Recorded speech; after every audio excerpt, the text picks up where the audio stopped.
research often defines as the fat max zone. So what we know is that if I look at exercising, okay, and I'm measuring my intensity,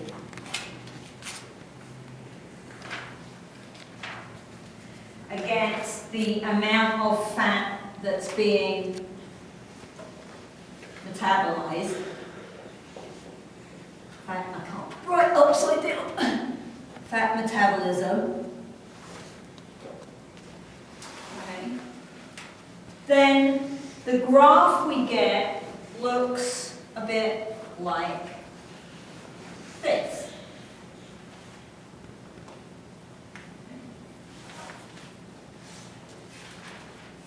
So what that tells me is that if I'm not working out very hard, then I'm not using very much fat, right?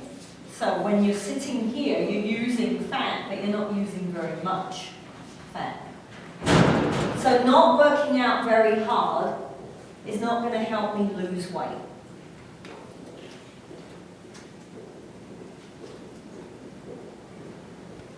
When I get to somewhere around 50–55% intensity,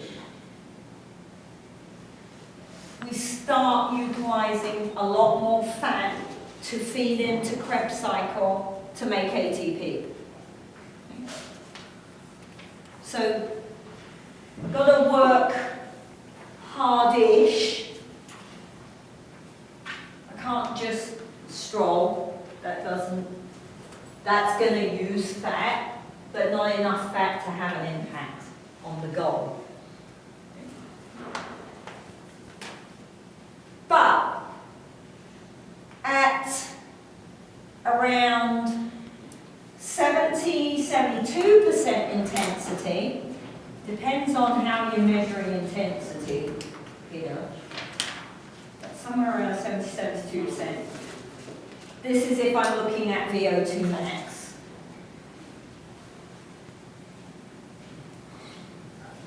Then, at that point, I'm working hard enough that I'm going to have to use more carbohydrate. And the harder I work, the more carbohydrate I have to use, because fat is such a big molecule, I can't break it down quick enough. So once I go past 70% or so, then I'm going to start using more carbohydrate and less fat. So if I work out really, really hard, I'm not using fat, I'm using carbs. So one of the problems that you get with people, and you see it all the time down in the Max Pack, right? You see people down there on the treadmill working like crazy, and they're working really, really hard. And then they get very disappointed because when they get back on the scale, because people tend to use the scale, they didn't lose any weight. And they've been working their butt off for 4 weeks. And the goal was to lose weight. And when they get on the scale, they don't lose any weight, right? Part of that might be because working that hard for 4 weeks built a little bit of muscle. And that weighs a bit more. But a lot of it is they were working too hard if the goal was to lose fat. Especially if they're athletes, because this level of intensity doesn't feel like you're working very hard at all when you're in shape. So then you feel like you haven't done anything, so how can you possibly be losing weight, right? So you kind of get a bit of a head getting going on, and you have to go through the details. If we want to put these numbers into heart rate, because that's a little easier obviously to measure, right? If I'm running or I'm biking, I can take my heart rate, I can work out how hard I'm working from my heart rate. Then these numbers are going to look more like 65 And the top one will be somewhere around 79 to 80. Right? So if I'm doing it as a heart rate measure rather than a VO2 max measure, the numbers are slightly different, but the idea is the same. Right? If I'm not working very hard, I use some fat, if you look at the curve, but not a lot. Want to work out moderately to use the most amount of fat. And once I start working really hard, I'm not using fat, I'm using carbohydrate. Does that make sense? So if we're trying to lose weight, we don't need to work as hard as... No. During the semester, we're going to talk a lot about this intensity, and if you look at your project for class, it's one of the key points that you need to discuss for your project. Because intensity is the link. Doesn't matter what the goal of the program is, you have to get the intensity of the exercise right to meet the goal. In this particular instance, the goal would be fat loss. And in that instance, you've got to keep your heart rate in this kind of zone to maximize using fat. Doesn't mean you're not going to use fat in the other areas, but you don't use as much. And if the goal is fat loss, then you want to optimize fat usage, right? Otherwise, you're going to have to wait longer to get the same amount of fat loss. Does that make sense? If the goal is aerobic fitness, this isn't hard enough. But that's a different goal. Right? At the beginning of the semester, remember I said you have to set a goal for your portfolio, for your physical activity log. Right? Because you've got to have, there's got to be something you're aiming for, otherwise why are you doing it? Even if the goal is, at my age, right? At 51, my goal is to not be less fit at the end of the semester than I am now. Because if I spend all semester sitting on my butt grading papers, I'll be weaker and less fit at the end of the semester because you lose fitness very quickly at this age. Right? So my goal is to maintain fitness across the semester, but that's a goal. Right? I have to work to maintain, to get that goal. You can't train and not have a goal. What's the point? Right? Why do you come to class? What's the goal for class? Learn. Good answer. Oh my goodness. You're good at playing the game. Right? What's the goal? Okay. I like questions, but I'm going to shut that door because the be quiet signs don't work. I just wondered. Yes. Is there any tool other than the treadmill machine that can monitor our heart rate? Downstairs, I'm not sure what the new stuff they've got down there does. You can do it for yourself while you're running. It's not the best, but you can pick it up for yourself while you're training. I would imagine that the elliptical machines down there would have a clip and a heart rate on them because they're pretty fancy elliptical machines. Yes, sir? I'm pretty sure the treadmills have the things you can hold on. The hold-on ones And and the bikes do. We have the old. Yeah. Push the button, Yeah. Oh, what was it? Heart rate monitors, you can even just a cheap Timex heart rate monitor is better than nothing. I like the Polar monitors with the chest strap because they're pretty accurate. As I say, you can take it for yourself. It's just if you're running, it's easier to take it if you're biking than if you're running, but you can. So that's one concept that it's a very useful tool to stick away because many people, when they ask for your advice, because you're the PE person, what they want is, how the heck do I lose weight? Right? We know they don't mean weight, what they mean is fat. Okay? And if they want to lose fat, this is one of the tools that you can use to help that. Yes? So anything below 55%, use more fat. You use fat here. The problem is that you're working at such an easy level that you don't need a lot of ATP. So even though you're using fat, you're not having to break it down very quickly to create a lot of ATP because you're not working very hard.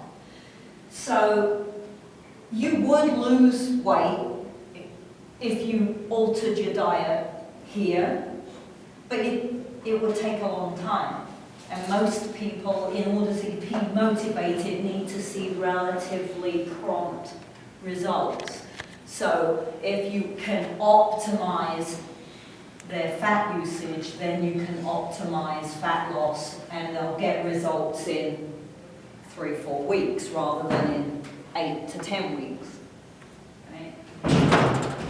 Does that answer your question? All right, so there's a couple of other tools that we can use as well. Is everybody okay with this? I'm trying to keep it so that we can see it on the camera. So is everybody all right if I...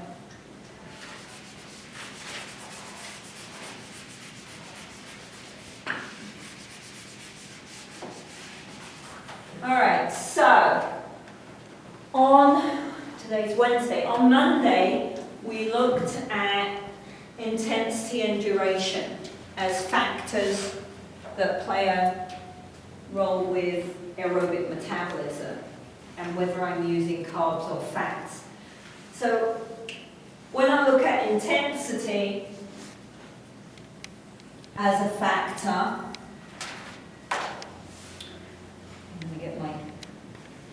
here's the percentage of energy that I'm getting from a substrate, and here's my intensity. What we have is a point in time that we call the crossover. Right? And the crossover is, when do I switch from using predominantly carbohydrate to using predominantly fats, or vice versa, right? So if I'm looking at intensity, then I'm looking at, go this way around.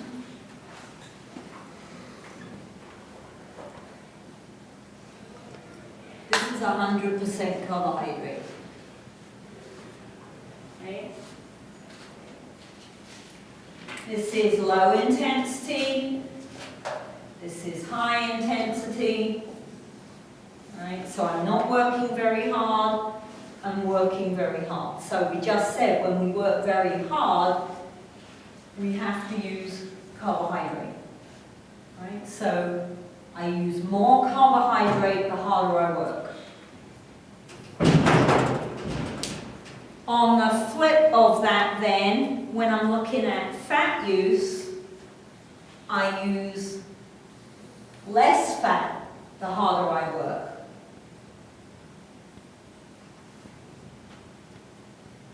Okay?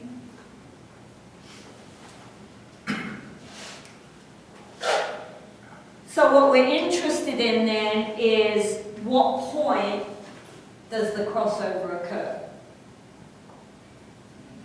And it's somewhere around 35 to 40%.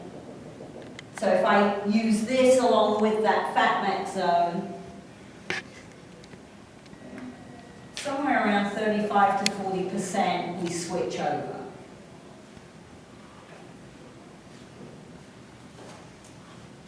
So I have to be working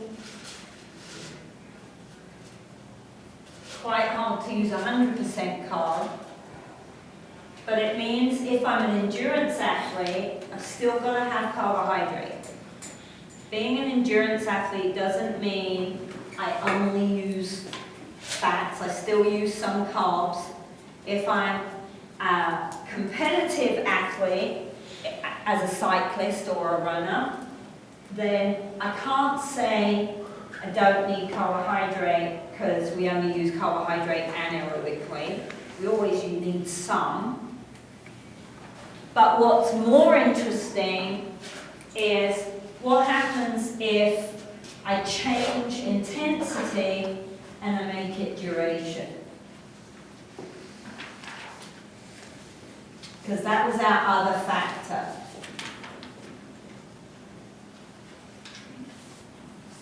What's the intensity? Something. High intensity. Hi. Now we're going to look duration. So short, low. That can be short, right? Short duration, long duration.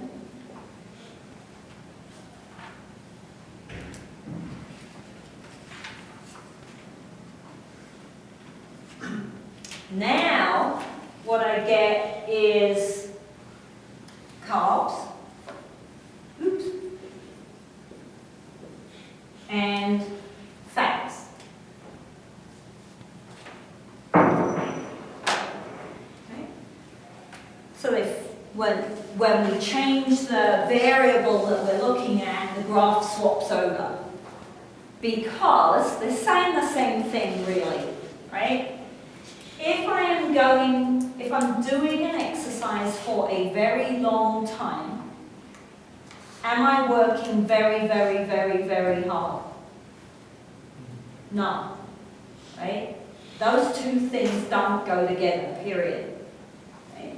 If I'm going for a long time, I have to be working less hard.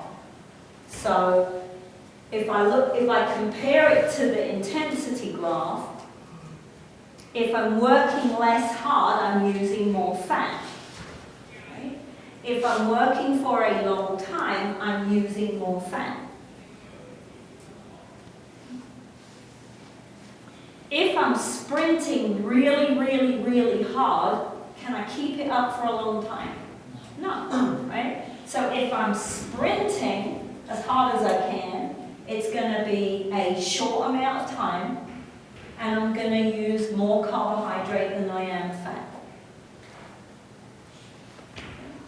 So where's the crossover then when I'm looking at it from a time point of view rather than a how hard I'm working point of view? For most people, on average, that crossover is around 20 minutes.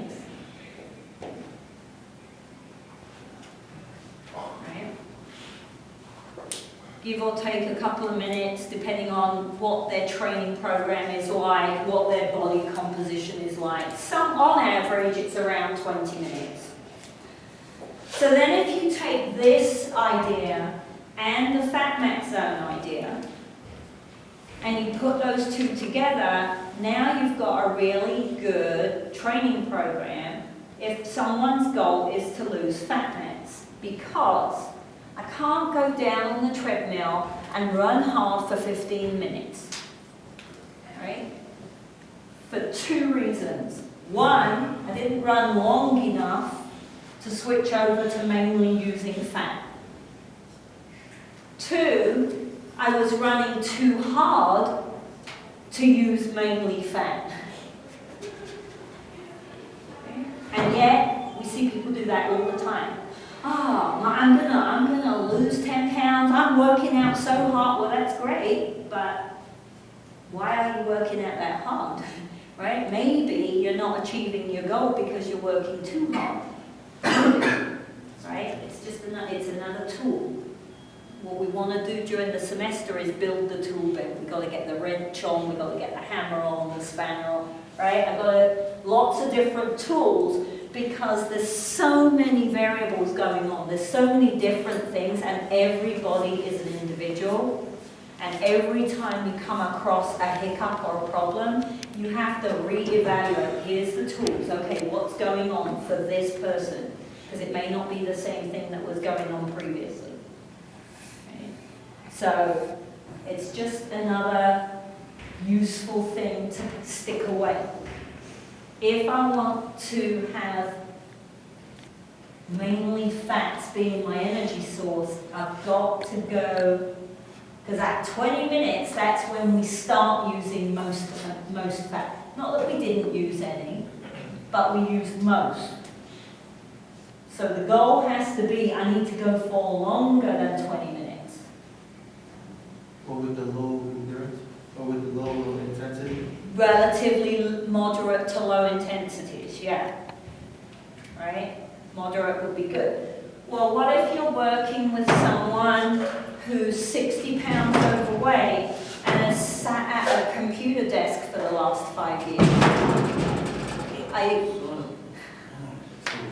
Are you going to give them a 30-minute program at 70% intensity?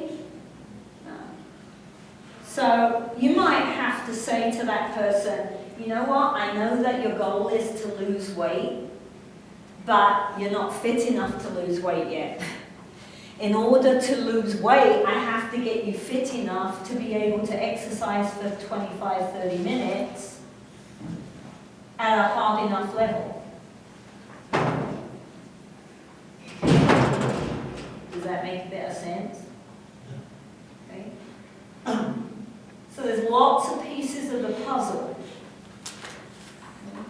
that go together to help you set an appropriate training plan. Okay. So, that's the wrong thing. Where's the other clicker? There we go. All right, so we looked at intensity, we've looked at duration.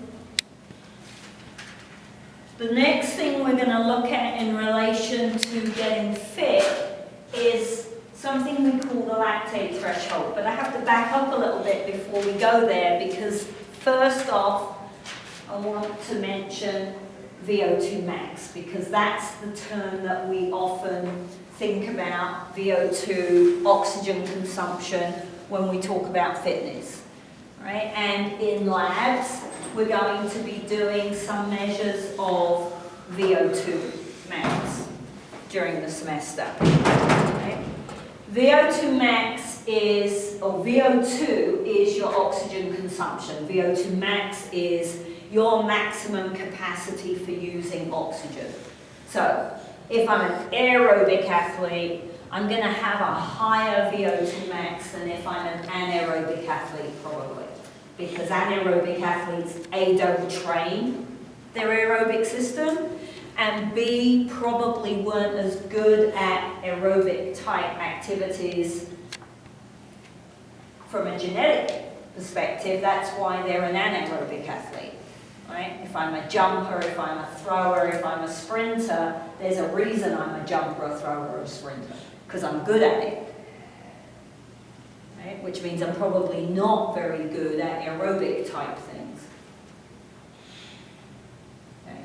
So, when we talk about VO2 and VO2 max, it's a measure of how good I am at aerobic metabolism. Am I really aerobically fit? Or am I very, very strong, but not very aerobically fit? Difficult, so soccer players are quite interesting to look at, because they're one of the sports where they have to kind of sit in the middle, and they have to be A, pretty strong, and B, pretty good at aerobics. So they have a bit of a conundrum. 400-meter runners, 400-meter hurdlers, huge problem, because they're right on the border between an anaerobic and an aerobic activity.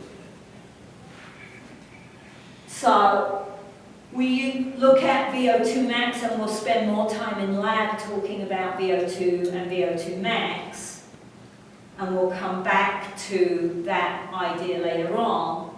But lactate threshold is another measure of aerobic capacity. And the interesting thing with lactate threshold is it explains more of what we see when we train for a long period of time. Because VO2 has a genetic ceiling to it. Right? I am born with a capacity to utilize oxygen. It's based on a lot of things. But I can only be as good as I was born with. Okay. So after a particular point, VO2 max doesn't improve anymore, it ceilings out, plateaus. And yet, if I'm a soccer player or a runner or a cyclist, I don't stop training because I reached VO2 max. I keep training and I keep getting fitter. So what's happening? What happens is what's going on with what we call the lactate threshold. Now, back to last week. When do I get lactate? Anybody remember when do we get lactate? When,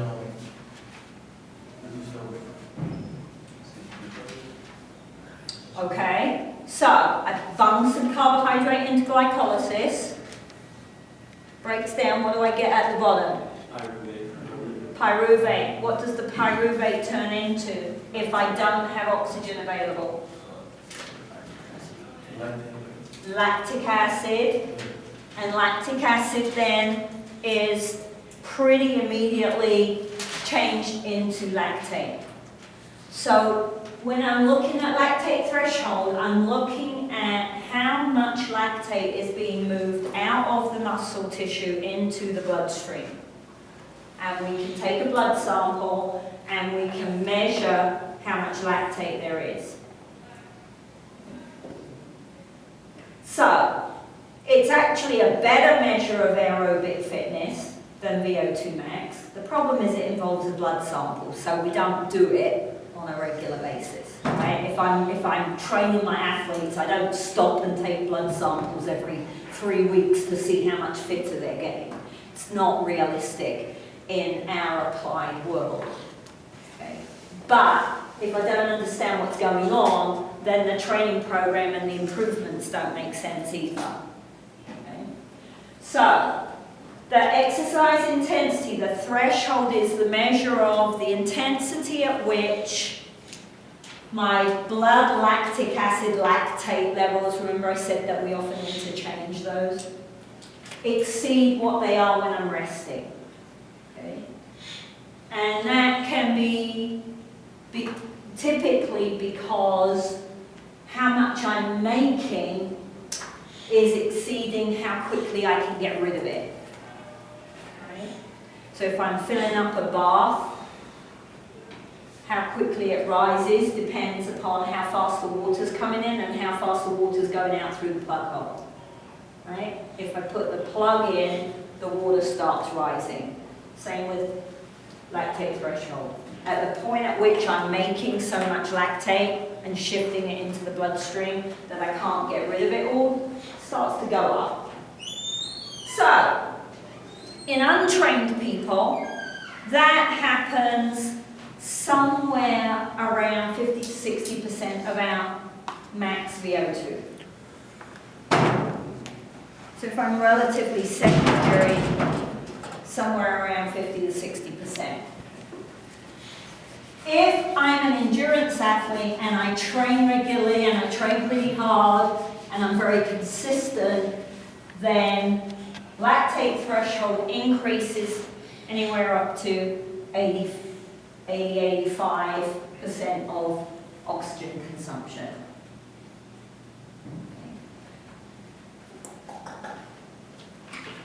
So, how hard can I go over the